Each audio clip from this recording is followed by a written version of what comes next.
कैरी न किसता अगदी झटपट वर्षभर टिकणारा थोड्याशा वेगळ्या चवीचा मस्त आंबट गोड तिखट चटपटीत कैरीचा मुरांबा किंवा गुळांबा बनवूया.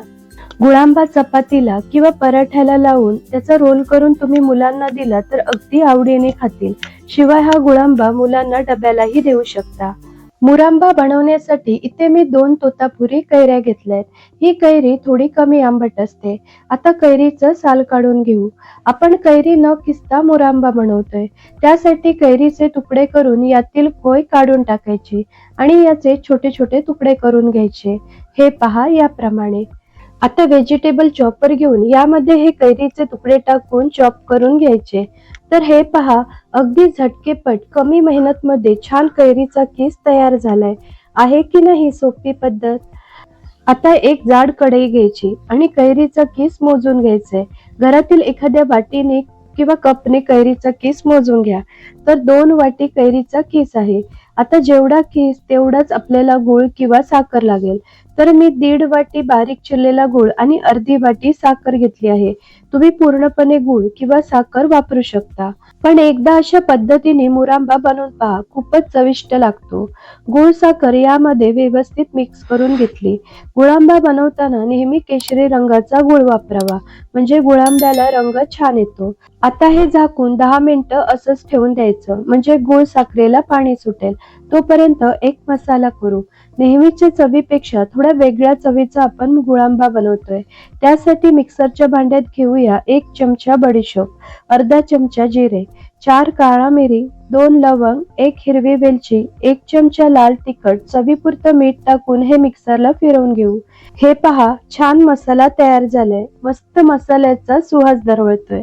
साधारण 10 मिनिटं झाली तर बघा मिश्रणाला पाणी सुटलंय.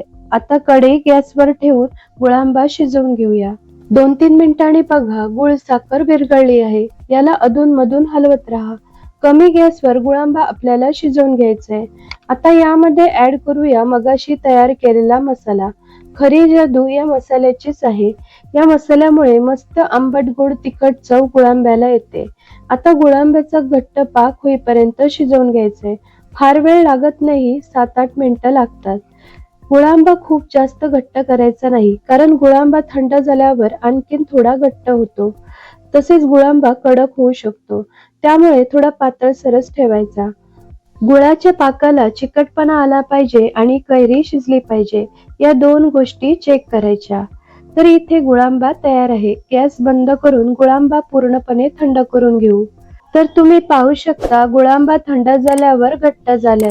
स्वच्छ काचेच्या हवाबंद बरणीमध्ये गुळांबा भरून ठेवायचा. तयार आहे थोड्याशा वेगळ्या चवीचा आंबट गोड तिखट मस्त चटपटीत गुळांबा किंवा मुरांबा. वर्षभर हा गुळांबा सहज टिकतो. आपल्या लहान मुलांना विकतचा जाम देण्यापेक्षा असा घरगुती मँगो जॅम गुळांबा चपातीला किंवा पराठ्याला लावून त्याचा रोल करून मुलांना दिला तर अगदी आवडीने खातील. शिवाय मुलांच्या डब्यालाही तुम्ही हा गुळांबा देऊ शकता. अशा पद्धतीने गुळांबा एकदा नक्कीच करून बघा. सर्वांना आवडेल. आजची रेसिपी आवडली तर व्हिडिओला लाईक, शेअर आणि आपल्या चॅनलला सबस्क्राईब करायला विसरू नका. पुन्हा भेटूया अशाच एका छानशा रेसिपी सोबत.